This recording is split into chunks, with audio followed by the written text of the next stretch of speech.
Welcome back everyone to the React In-Depth series. I'm super excited for this video. We're finally going to start looking at hooks. You've probably heard about this concept a lot if you've been researching React, and if you haven't, don't worry. This is going to get kind of our feet wet and our first introduction to this entirely new concept that really React is actually based on, at least in its modern iterations, almost completely. And this is how things usually work behind the scenes in this framework that we use that's called React. So I'm super excited for this video. I've been waiting quite a while to build us up until this moment. This is going to be one of the hooks that we learn, which is going to be called useState in this video.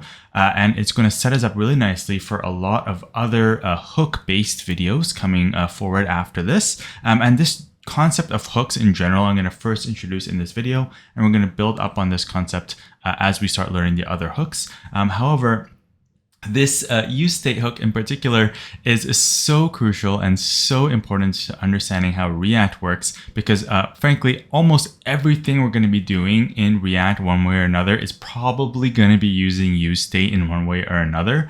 And I really wanted to put a lot of effort into making sure that this video made a lot of sense. Of course, I want all the videos to make sense, but this one especially, I tried to just add a little bit more emphasis on the slides and some of the visuals. I tried not to make this video like 5 hours long. I was joking on the Discord that if I really wanted to, this would probably be a super long video.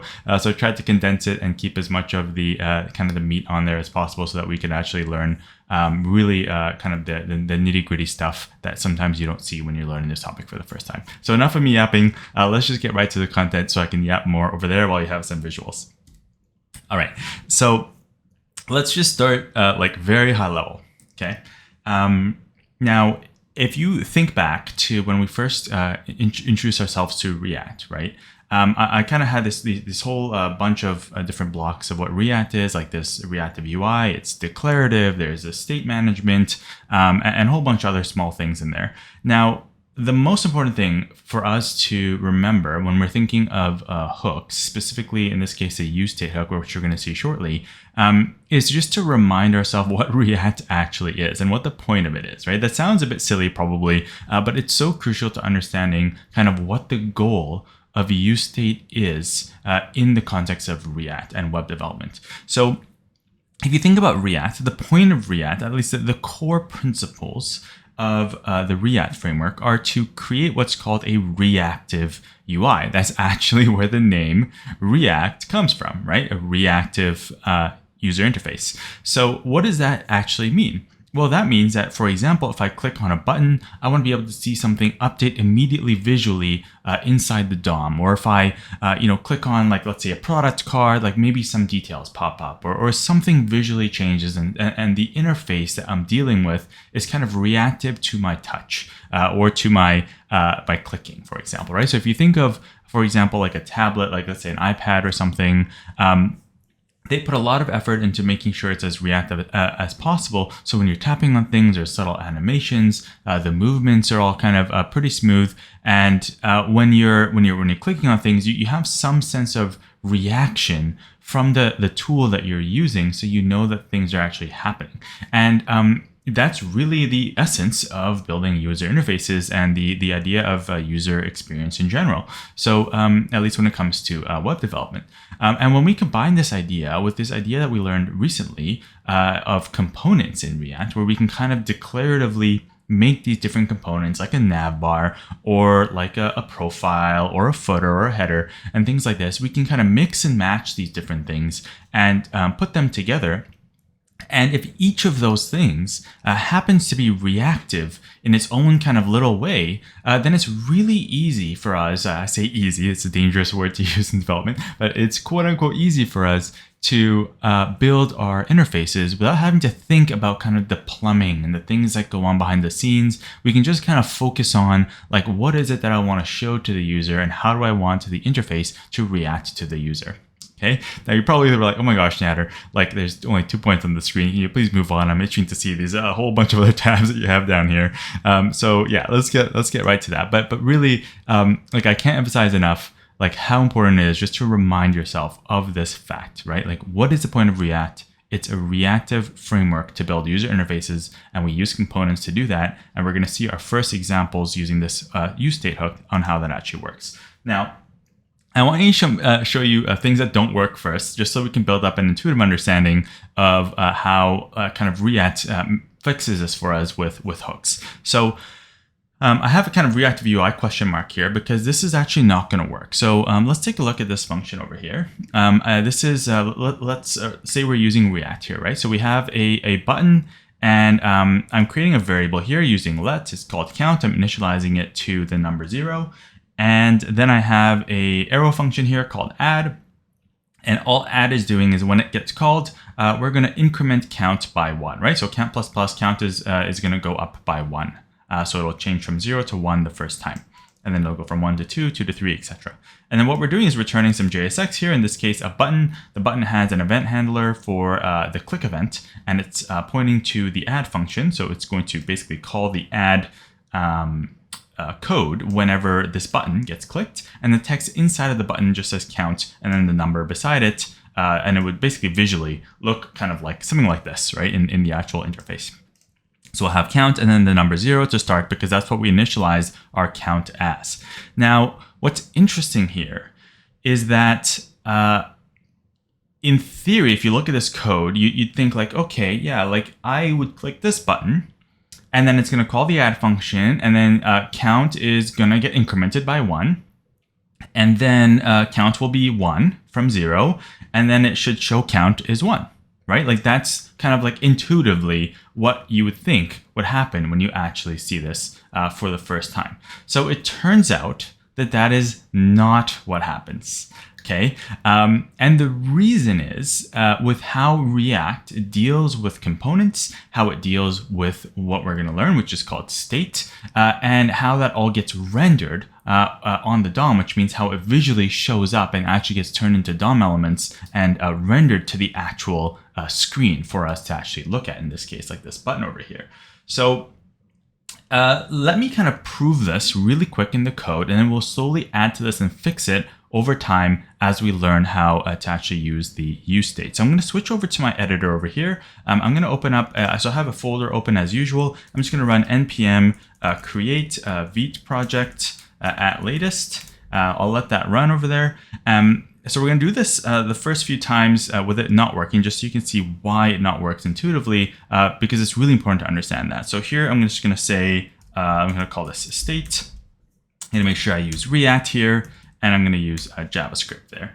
So I'm going to switch to the state folder. I'm going to run npm install there using the nice alias. And while that does its thing, I'm just going to open up these files here. There's our main.jsx, here's our app.jsx, and inside of main.jsx, what I'll do is I'll just get rid of this styling here, just so that we can kind of have the default styling, which is no styling at all. And then app.jsx, I'm actually going to get rid of everything up here on the imports. I'm going to get rid of this useState, which we're finally going to use for the first time. I'm going to get rid of everything inside of the return.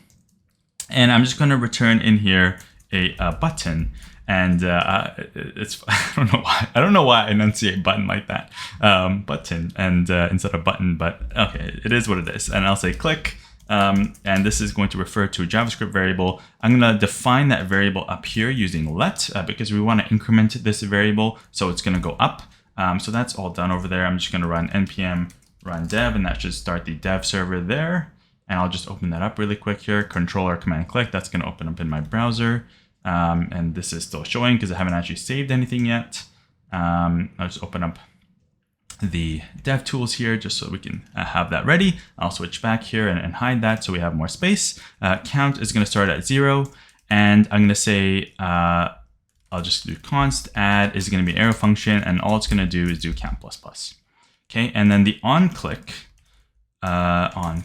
for the button is going to refer to the add function.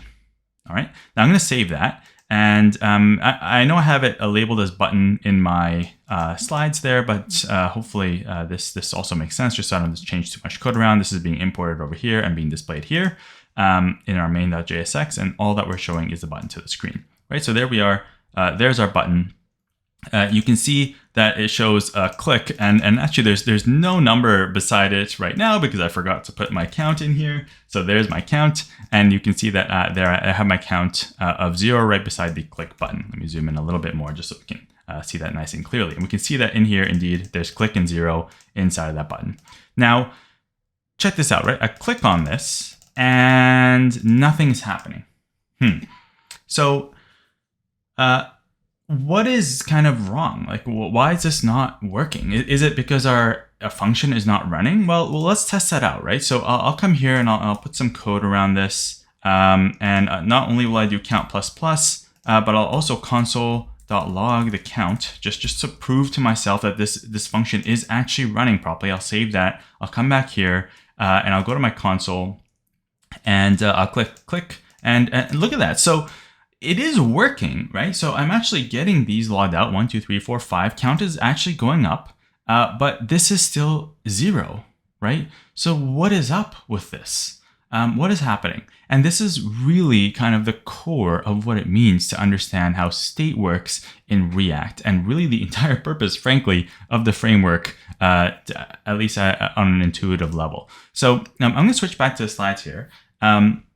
And I want to show you something. So I want to show you what's called the React component lifecycle. I'm going to do a little bit of switching back and forth here because I didn't want to put too many slides in here, but I also want to explain some things before I can explain some other things. So in here, I have what's called the component lifecycle. Okay, and what that means is every single component, every single one in React, in the tree, independently, no matter where in the tree you are, every single component in React is going to undergo a life cycle, right? It's going to kind of like be born, it's going to have its life, and then it's going to disappear. So I've kind of drawn this out here in this case, and we're kind of reading this top to bottom, right? So there's 4 main stages. There's an initialization phase, a mounting phase, an updating phase, which actually cycles, and then an unmounting phase, okay? Initialization you can think of as kind of just all the setup stuff. So all the props are getting set up. The state is being set up. There's some, which we're going to learn now. And there's a whole bunch of other things that are just being set up kind of behind the scenes. The one that we're going to be looking at a lot in future videos, and a bit in this video, is the mounting stage. And this is where the actual JSX gets turned into DOM elements and actually put into the DOM for the first time. Okay, this is the first render of our component and its elements into the actual visual DOM itself in the tree. Okay. So that's important. That's an important milestone. Then after that, what ends up happening is that there's an update loop. So every time something changes, if we do it in a particular way, not the way that I just showed you, because I just showed you that's the wrong way to do it, then if we do it in a correct way, then this update can happen repeatedly. And we can basically change something and then have it update the UI correctly. So our count, for example, would actually update, and we could keep doing that repeatedly. And when we're done with that component and it's no longer needed, for example, if we switch to another page or if we click something else that makes that disappear on the screen, then that component would get unmounted. So the reverse of step 2, and instead of being mounted, it would be unmounted, kind of like you mount a horse and then you unmount a horse. That's what happens with these components, right? So then when it's no longer needed in the React tree, it gets unmounted or detached from that tree and removed, which means all that HTML literally gets removed. You can think of like the DOM remove method gets called on them for that entire subset of that tree. Okay, so why is this important to know? Well, we're going to be focusing on these 2 in a second, but I want you to think about step 2 and 3 in the context of this example. So you're going to hear me say render and re-render quite a lot. And I struggled to show how to visualize this. So I'm just going to do my best to explain it. Hopefully it comes across. And there's a few demos I'll show you later that I'll hopefully hammer it in. But if you think about it, if I asked you the question, how do we get the button, in this case, right, to show on the screen?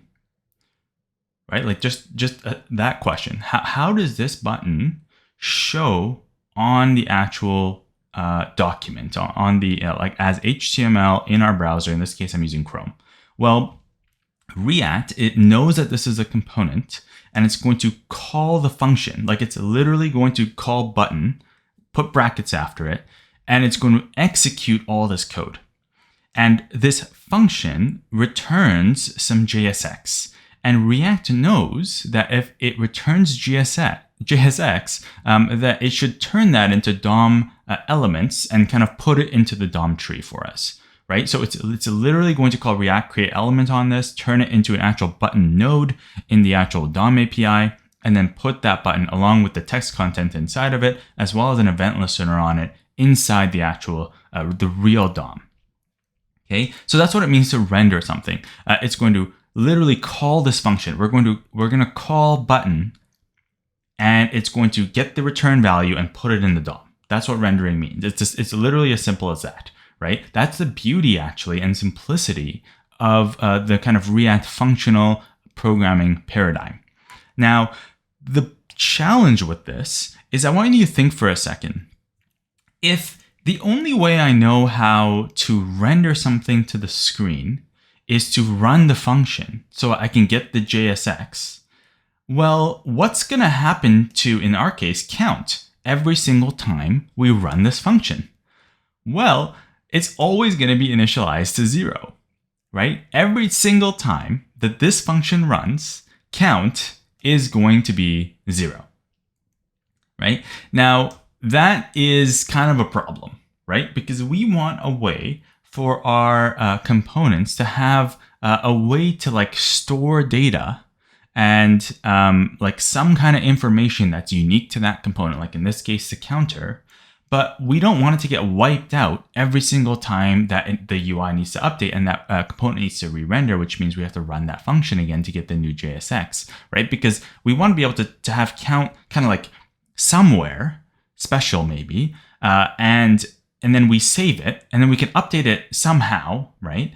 And then we can rerun this return value here, rerun the button function, and then count will have the new value in it instead of the old value, which is always going to be initialized to 0 if we have it this way, right? So I'm going to repeat that one more time because it's so important to understand how state works in React. And if you can understand this concept, so many bugs will kind of just melt away when you're debugging React code.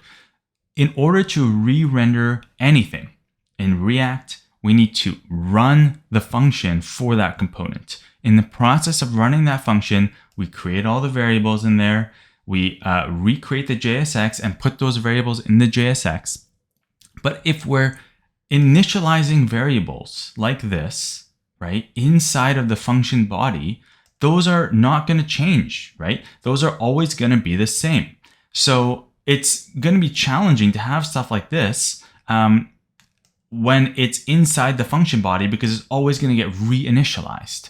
And we need a way to have these variables stored somewhere so that when we run the function, when we re-render that component, we don't always just clobber out the data that was stored in that component, in that closure of that component. We need to store that information somewhere else so that React can safely re-render this component and not really care that these variables are getting overwritten again. Okay, so that's why when we coded this, right, every single time this component runs, count is being set back to 0 again, even though we think that we're updating it, right? So it's being updated when we click the button, but then when we need to re-render this button, which I haven't shown yet because it's only mounting one time and rendering one time, it doesn't actually show anything. So in this case, also the other issue is that React is also not re-rendering our component for us. So we actually technically in this particular example have our count being updated, and we saw that, right? Because the count is going up. So the problem that we're having here is slightly different than the one I just explained, where the re-render is wiping out that number. The problem in this particular case is that it's not updating the UI. It's not kind of rerunning the button function and showing an update. Because if it did, it would actually just wipe out count back to 0 again, and it would still just show 0 in the first place, and we're back to our first problem. Okay, so hopefully that kind of makes sense. Run that through your mind a couple of times and convince yourself that really the main premise behind React is to run a function and get the JSX to put it in the DOM. And if in that process we're wiping stuff out and we're relying on that stuff to change over time, we need another method, another structure to store that data so that we can actually update it correctly and then tell React to re-render the component with that new data. Okay, so pretty much, frankly, I could probably end the video there because that's really what useState is, right? The entire concept of useState is pretty much what I just explained. So let's kind of go through it now that we have that backing in mind.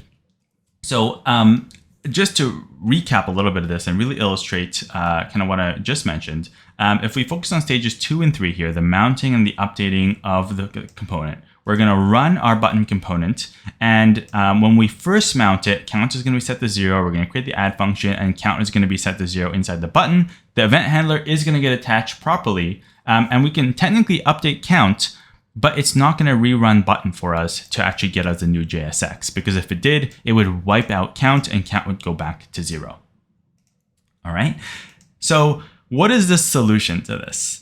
Well, the solution, if you look at this screen, is to add a very important concept, which is called a hook. Now, when you think of a hook, I want you to literally think of like a hook. Like if you've gone fishing, for example, it's like a fishing hook, right? Or if you've seen hooks in other scenarios, they all pretty much look something like this, right? And they allow you to kind of get into something and hold on to that something that you're trying to get into. So I want to emphasize as well that this idea of hooks is not unique to React. All right. In fact, there are going to be many tools that you use in your programming journey that are going to actually use this idea of hooks. It might be called something different. It might be called like a callback or something else or some kind of event. But generally, a lot of tools and libraries and things do like to use this idea of a hook, because what we have is some series of steps where that framework or that tool is going to rely on to do something in series. And then it's going to give us a tool to actually hook into various parts of that series of steps. So if there's an ongoing loop or algorithm that's doing something all the time, and we want to be able to do something somewhere in that process, we need a hook into that series of steps so that it's a kind of pre-coded, built-in way to actually do something without interrupting the normal work that it's supposed to do or breaking anything behind the scenes. So another example might be like, let's say you have like a database and you're inserting some data into a database. In a database scenario, a lot of these things are called like triggers, for example. It's slightly different concept, but almost the same thing, where when something happens, we want to be able to do something else. Or maybe we're using some kind of CMS like WordPress or something else. And we want to make, so when the data updates, I want to get notified so that I can do something right then and there with that new data or with the old data or something like that, right? And those tools will give us something, a function or something that we can actually use to run code when that specific thing happens at that particular stage. Okay, so keep that back in your mind. It's not a React specific thing, but we're going to be using it all over the place in React going forward. So we need a way to hook into the component so that we can tell it, hey, I've updated something. I would like you to acknowledge that this has been updated for this component, and then check if you need to re-render yourself. And I'll show you what I mean by that in a second.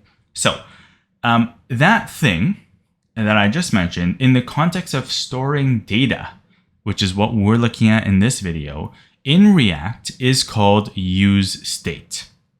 Okay, it is a function that comes from the React library that allows us to do all of the things that I just talked about, where fundamentally, we can have a place to store data for any component that we want, and it's a safe place so that even when the component re-renders, that data is not going to get wiped out like it would if it was just a regular variable. All right, so let's see how this works, then we'll look at a demo in the code in a second. So we're going to focus on this update stage. And this hook that we're using, which is called useState. The way that it works, it's a function, okay? And we can give this function a initial state, which is the thing that we want it to start as. So in the context of our counter, we wanted to start it at the number 0. So we gave it the number 0, like over here. And I'll go through this code shortly.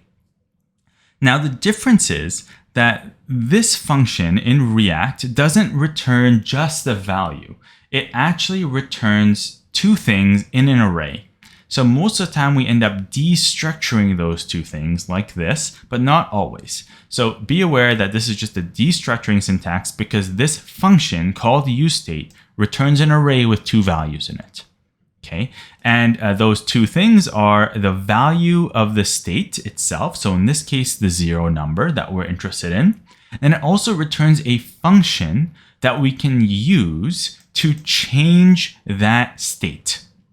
Now, you're probably looking at this and being like, oh my goodness, like, am I sure I wanted to get this React thing? Like, oh, all I wanted to do is change a number. Like, why is this so complicated? And if you're thinking that, that's fine, right? Like, I agree. It seems a bit complicated. And there are different frameworks that do this in a different way, but I'll explain to you in a second why we actually need this or something like this, even if it can be simplified in order to make this work correctly. So if we take this idea really quick and we just put it into our component, let's see what we can do.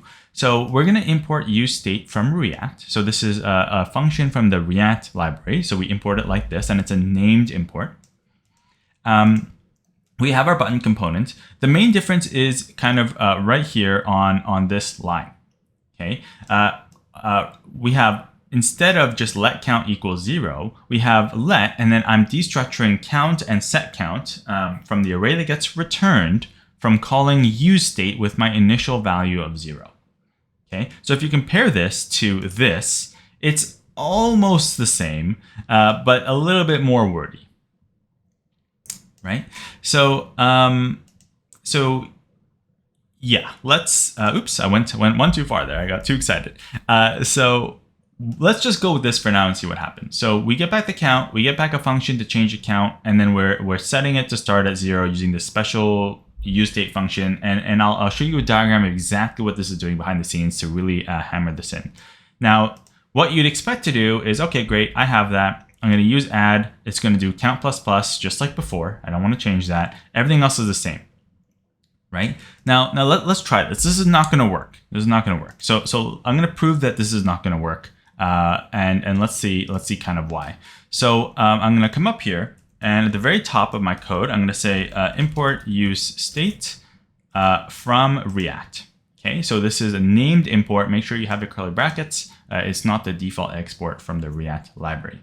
Now, instead of doing this, what we can do is I'm going to change this to be an array because we're destructuring here. And we're going to grab count, and usually you can name these whatever you want, frankly. But usually what you're going to see, the convention in React, is you're going to see the variable name and then set variable name. So in this case, I have count. So I'm going to do set count. Right? So that's just a convention. You don't have to follow it, but it makes people's code much easier to read, especially if you're working on a team or kind of refactoring your code in the future.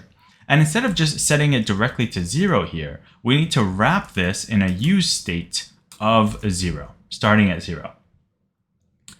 All right, cool. So that's it. I'm just going to save that, and let's see what happens. So that's the only change I made. Everything else is the same. I still have my add function. It's still adding to count here, count plus plus. We're going to log out count, and we're still rendering count just like before. We didn't change anything in the JSX or the event handler.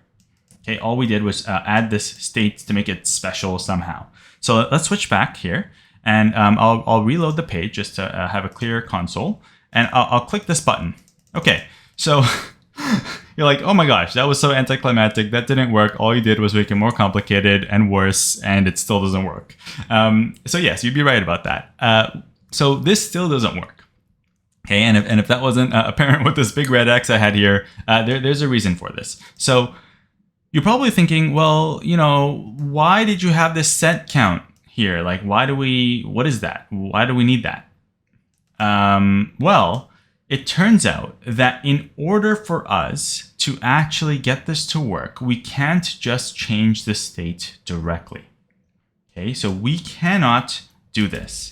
Cannot do this. Okay, we need to. I don't know why I put a question mark there, but keep putting a question mark there. But we need to, instead of doing count plus plus here, we need to call our set count function that we get back from calling useState.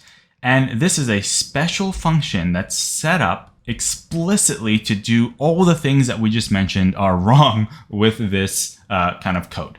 So let me show you what I mean. So we're going to call it set count. And I'll switch over to this slide here just so you can get a visual for this. So this is the correct way to do it. We need to use the set count function that we get back from the useState function, and we need to give it the new state that we actually want to change to. Now, one important consideration to keep in mind here is that this is a functional style of programming, and we need to give this function, the set whatever functions, a brand new state. We can't change the previous state in place. So for example, if you think of an array or an object, we need to provide an entirely new object or an entirely new array. In this case, we're using numbers and strings, so they're already new because they're primitive types, but just be aware of that, and I'll mention why shortly. So in this case, we need to change count by 1 and provide that as a new state. So what this is doing is count is going to be 0 the first time. We're going to add 1 to it, so this is going to be 1, and we're going to do set count of 1. Okay. So let me switch back here. So I'm going to say set count. I'm going to grab the current count variable, and I'm going to add 1 to it, and I'm going to say I want the new count to be this value. So take the previous value, throw it away after you add 1 to it, and then set that to be the new updated count value. Okay, so instead of doing this here, we need to do this.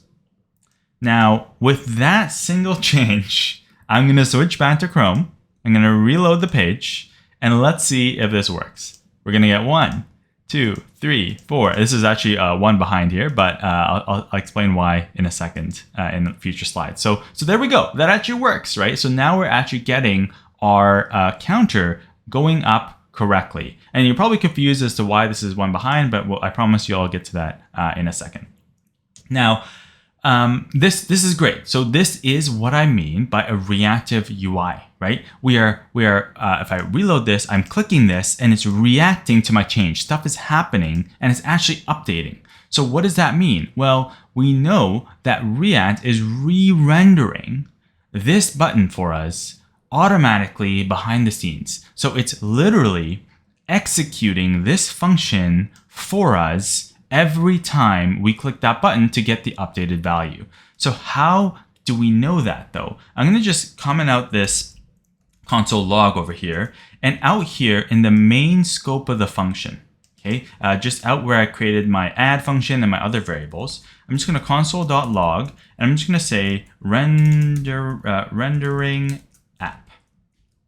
Okay, I'm just going to put that in there, and I'm going to show you that React is going to run our function, and in the process of running that function, it's going to execute all of this code here, including our console log, which should actually print this to the screen every time this function gets executed, our app function. Okay, so let me refresh this screen, and what we're going to see here, ignore this error for now, is we're going to see rendering app. So this is the mounting of our component into the DOM for the first time. Ignore this kind of grayed out one for now. That's just coming, I think, from either running in development mode or from one of the extensions, but ignore the gray one for now. That's not something we need to pay attention to. It'll disappear in production mode. So this is what's happening. This is the one that we're interested in. The component got mounted right onto the screen, which is this stage right here, the mounting stage. It got mounted on there. And now we're going to move to stage 3,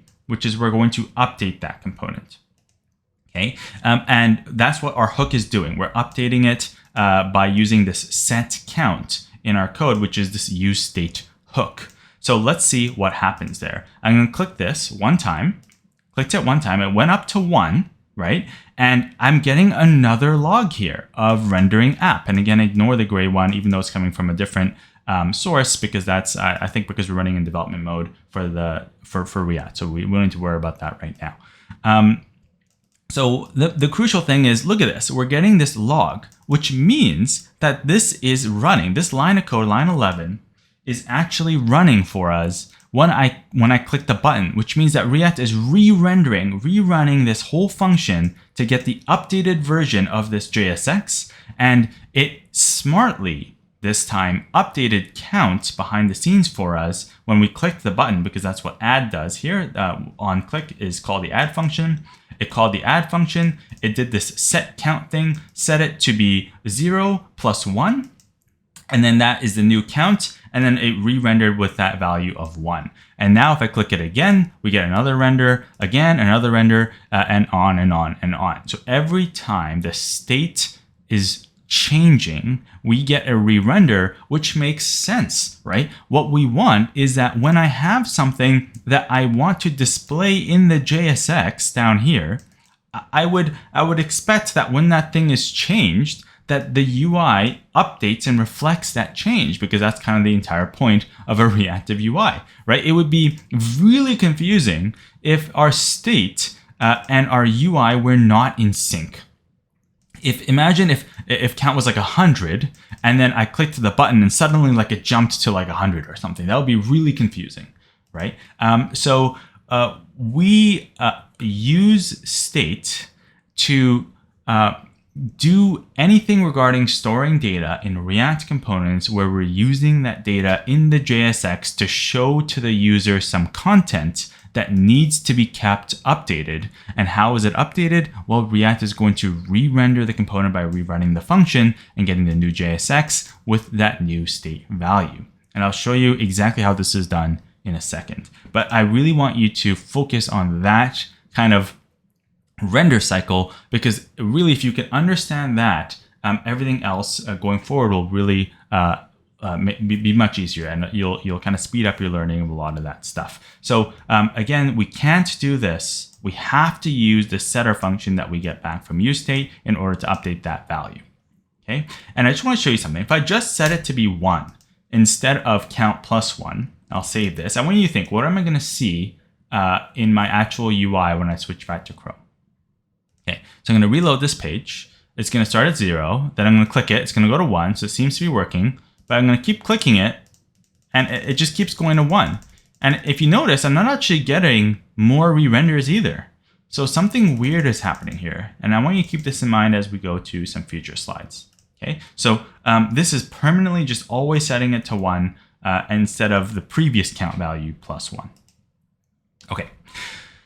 Oof, that was a lot. Let's keep going with this, and I want to show you an important visual that I hope will help clarify this for you. Now, this is technically along the lines of what React does for us when we're using useState. Okay, it will, every single time we have a useState, what it's going to do is somewhere in the memory of the computer, it has a memory of the component and that component's state values. So it's going to create, in this case, a state where we're going to set, in this case, the count to be 0.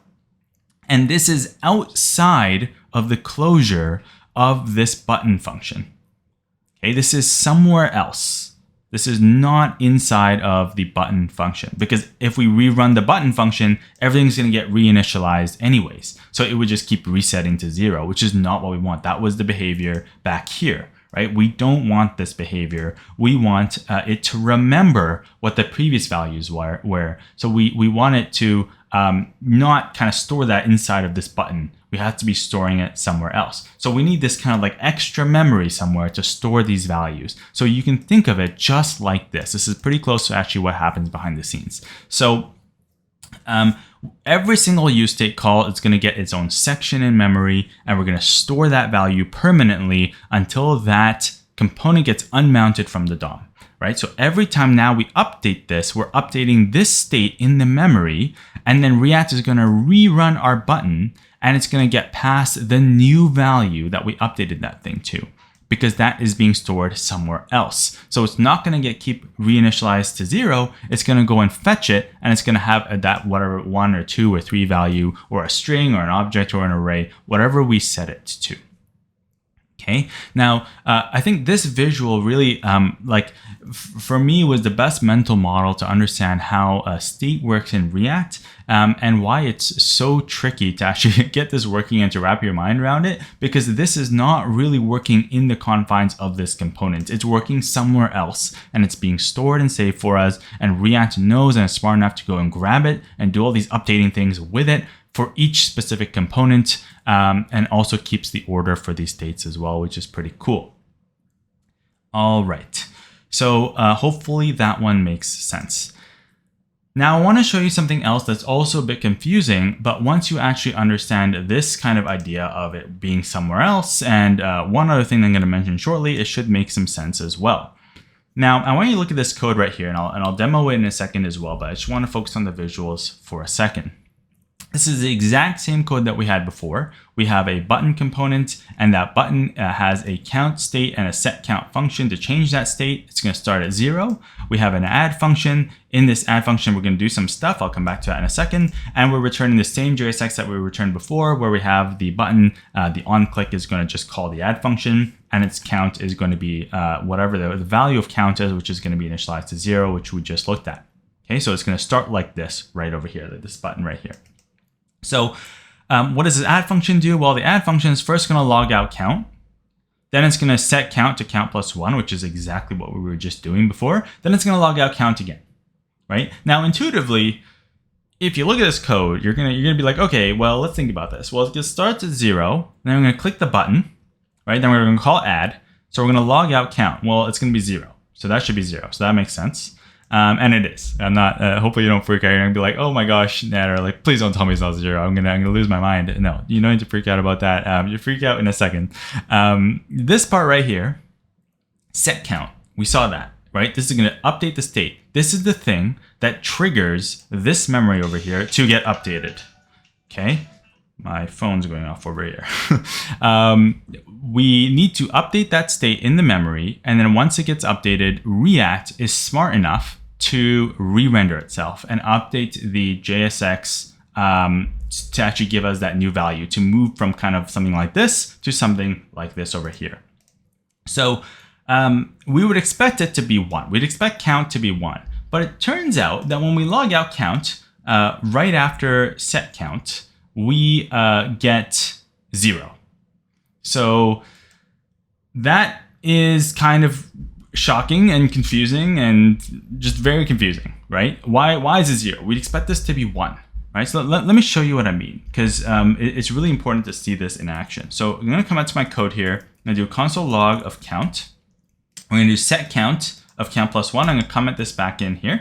I'll just comment out the rendering app for a second, just so we can focus on these. So we start at 0, and we're using the correct set count call. It's going to go 0, then we change it to 1 in the first time we click the button. Then it's going to go up to 1, hopefully, but we just said that that's not going to be the case. So let me prove it to you. I'm going to refresh this page. I'm going to click this button.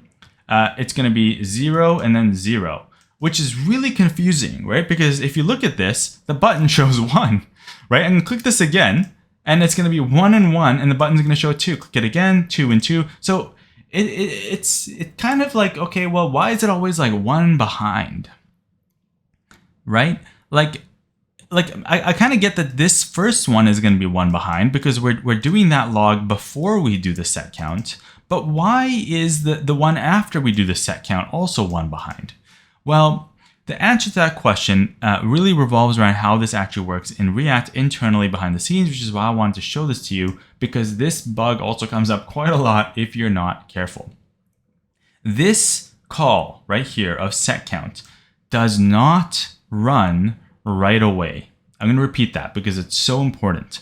The set state functions in our components do not run synchronously, which means they don't run immediately or right away. They get scheduled to run after or a bit later. Okay, so what happens is all the synchronous code gets run in our component, and all of these set something calls get added to like a list or a queue to get run later in the order that they're being called. Okay. And the reason for this is so that React can efficiently do these updates and batch them together and do a lot of different optimizations, and also consistently render things behind the scenes. So we can't rely on the actual state values being updated immediately, but we can rely on the JSX being updated, because that's kind of the point. But this happens ever so slightly after all of those tasks get run for the set counts. So since this code is being run synchronously, but the set count is being run later, this is almost like if you think about async code, right? Or like promise-based code. This will run, this is going to come back later sometime, and then we're going to run this immediately right after the set count before it has a chance to update the count. Okay, but by the time the JSX renders, everything is synchronized again and updated. Okay, so you can think of the JSX being like awaited in a sense. All right, so hopefully that makes sense. It's super crucial to understand that concept, because this one comes up a lot and it's definitely quite confusing when you first look at it. Just remember that those are run kind of like asynchronously, quote unquote, and they get added to like a list of tasks or a queue behind the scenes for React to batch together and update them to make them more efficient. Now, to wrap up this video, since I know I'm yapping for quite a bit here, and there's quite a lot of content in here, let's kind of put all together and take a look at kind of how we can really have like a mental diagram for all of this so that it all kind of makes sense. So here I have the same code that we've been looking at for this entire demo for this useState video so far together. We have useState coming from React. We have a button. We have our count, set count, useState 0. We're doing in here, our add is just calling set counts to count plus 1, just all in one inline function there. And then we're calling add on the button click and then starting the count at 0, and it's going to go up by 1 every time that we click it. Okay, so what happens is behind the scenes, our component gets initialized and then mounted into the DOM for the very first time, which means that the function gets run or rendered by React, and it literally is going to run this button function. It's going to call button, and it's going to pass it all the props that it needs, and then we're going to get the JSX and we're going to shove that into the DOM. Okay, and that's how we're going to get our count 0 button showing up as an actual button element inside the DOM, right? That's how we get this like literally showing up here inside the DOM, this button right here, although it would start at 0 because I already clicked it a bunch of times. Okay, so what happens after that is where things get tricky, and we saw that we can't do this, right? We can't have not state-based values, because every time the function gets executed, it gets reset. So we came up with kind of a solution to that, which is these set state calls, or these useState functions that we need to use. It's a hook from React where it allows us to hook into these state updates. And in this case, we're calling it set count. And we can do this as many times as we want, right? Every time that happens, every time that we click that button, behind the scenes, what React does is it's going to take the old state, which was in this case 0 the very first time, and it's going to take the new state, which in this case is 1 because we're doing count plus 1, and it's going to compare those using the Object.is function. All right, I'm going to show this to you in a second because it's super important, and this is where a lot of bugs can happen if you're not careful. Object.is takes two things in JavaScript and compares them to see if they're the same. It's almost the same as the triple equality operator, the triple equal sign. There's some small caveats, but you can think of it as pretty much the same thing. Okay. Now that kind of makes sense, right? If the state is not the same as the state before, then we want to re-render the component with the new state.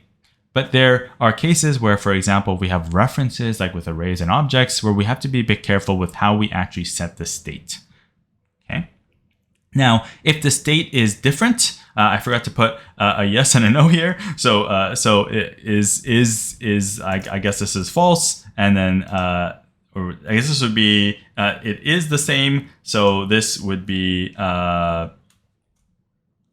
true, and then this would be false. So if they're not the same, that's confusing. I always get these mixed up. So if it is true that they're the same object, that means the state hasn't changed, right? So we do nothing. Oof. They want to move that. We do nothing, right? If for example, if it was 0 and it's again 0, then nothing changed. It's kind of a waste of resources to re-render that entire component, right? So the best thing to do in that case is nothing, right? But if it did change, right? If it's false, where these two things are different, right? Previous state and new state are different, so 0 and 1, for example, or different objects or different arrays, then we want to re-render, which means rerun that function with that new updated state. Okay, and then these basically just loop constantly until that component gets unmounted from the DOM. Okay, now to kind of just wrap this up, just so that you can really see how this works, I'm going to go to Google real quick and I'm going to search for Object.is JavaScript. Hopefully you can get the MDN link here, Mozilla Developer Network, Object.is JavaScript. I'm going to zoom into this one a little bit. The Object.is static method determines whether two values are the same value. So for example, the string 1 and the number 1 here are not the same, right? False. So this would count as different objects. There's some weird ones here, and you can take a look at that if you're interested. We just compare value 1, value 2, and here is a description of how that all works and all the different rules. And you can see that it's almost the same as a triple equals, and there's some more examples down here. Okay, now I want you to look at this example right here. I'm just going to zoom in a little bit more onto that one because it's super important to see. If I compare two arrays like this, they are treated as different objects. So we get false, which means that we're going to re-render the function. Okay. Now, if you think about, let's see, if we do two of the same object references, like in this case, window and window, these are just objects. If you think of curly brackets that are defined somewhere else, this ends up being true. So we have to be really, really careful when we're using state if the state that we're manipulating is like arrays or objects. We want to make sure that we're passing in entirely new values, which means that if we do things like push on an array or pop on an array, or adding objects or adding keys and values to an object in JavaScript, those are in-place operations on the same object. They are not giving us back a brand new object. These are two different arrays in memory. This window and this window are the same window reference in memory. Okay, so we want to make sure that we're doing things like this, where we're passing in a brand new object, and we can do things like the spread operator to create copies of objects or copies of arrays, for example. And there are some other methods and libraries that we can use to make this a bit easier for ourselves as well. So just keep that in mind. We need to pass in brand new references or brand new objects to the set state so that it knows that it's a different value instead of just updates to an existing reference. Because it uses Object.is behind the scenes. All right. I know that was a lot. I tried to condense as much as I could into this video. I hope that the visuals helped. It definitely even clarified for me as I was building these slides how kind of the internals of some of this worked, and it was really fun to put together. I hope you found this valuable. If you enjoyed it, I would love it if you could like the video and subscribe to the channel. I'd love to hear in the comments, have you used useState before? Does this help having these visuals, and kind of does it put things together for you and make more sense now that you've seen it this way? What we're going to do in the next video together is go through a bunch of exercises to really hammer in how useState works, and we're going to see some tricks as well as how a bit of that object referential integrity things works, where we can pass in references and make sure that they're actually different references, and a couple hopefully of other questions that make it a bit tricky, so we can really kind of tease our brain and make sure we have a good understanding of this idea of our first hook together, which is the useState hook. So until that video, I'll see you later. Bye-bye.